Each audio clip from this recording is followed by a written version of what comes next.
এই দাদা বাটিকের আবার নাইটি চলে এসছে নাকি? হ্যাঁ, ক্র্যাক বাটি কাঁথা স্টিচ নাইটি এসছে আবার। ঠিক আছে, কালকে তো সারাদিন দোকানটা বন্ধ ছিল, আপনারা সকলে আমাকে ফোন করেছিলেন যে ভাই দোকানটা খোলা আছে কি খোলা নেই। তাই বলছি আর দোকানটা কালকে বন্ধ থাকে সোমবার দিন। আজকে আবার হিউজ মাল নিয়ে এসছে, ভিডিওগুলো শুধু ফলো করবেন আর ভিডিওগুলো যারা দেখছেন তারা ঝটপট করে বুকিং করবেন। এটা এসে আপনার নাইটিটা ক্র্যাক বাটিকে কাঁথা স্টিচ নাইটি। ঠিক আছে, দেখতে সুন্দর, কত সুন্দর একটা প্রিমিয়াম কোয়ালিটি প্রোডাক্ট। সবসময় তো চেষ্টা করি যে আপনাদেরকে কিছু ইউনিক দেখাবো, তাই আবার ক্র্যাক বাটিকে নাইটিগুলো আবার স্টক হয়েছে। যে সকল দিদি ভাই নেবেন ঝটপট ঝটপট করে কল করবে।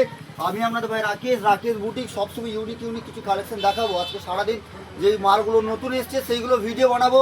ঠিক আছে, ভিডিও দেখবেন, যেটা আপনাদেরকে ভালো লাগবে সেটাই আপনি স্ক্রিনশট দেবেন, আর প্রতিটা প্রোডাক্ট দেখাবো আপনাদেরকে আশা করছি। তাই ক্র্যাক বাটিকের কাঁথা স্টিচ নাইটিগুলো দেখুন, তারপর কথা হবে। কত সুন্দর একটা নাইটি। যে সকল দিদি ভাইরা নাইটির জন্য বলছিলেন যে ভাই ক্র্যাক বাটিকে নাইটি চাই, তাই আপনাদের সাথে আপনাদের জন্য নিয়ে এসেছি ক্র্যাক বাটিকে নাইটিগুলো। যারা নেবেন ঝটপট করে কল করবেন। আমি আপনাদের ভাই রাকেশ বুটিক সবসময় চেষ্টা করেছি কিছু ইউনিক দেখাবার জন্য। তাই ক্র্যাক বাটিকে নাইটিটা দারুণ দেখতে, সেই দেখতে দেখুন। কত দাম নেবো, বেশি দাম নয়, মাত্র 580 টাকা দাম। আর একটা কোয়ালিটি হয় ওটা 600 টাকা দাম, কিন্তু এটা 580 টাকার দামের মালটা এসেছে। যারা নেবেন ঝটপট পুরো বুকিং করে নেবেন, অবশ্যই আপনাদেরকে সুন্দর সুন্দর কালেকশন দিতে পারবো। নমস্কার, সকলে ভালো থাকবেন।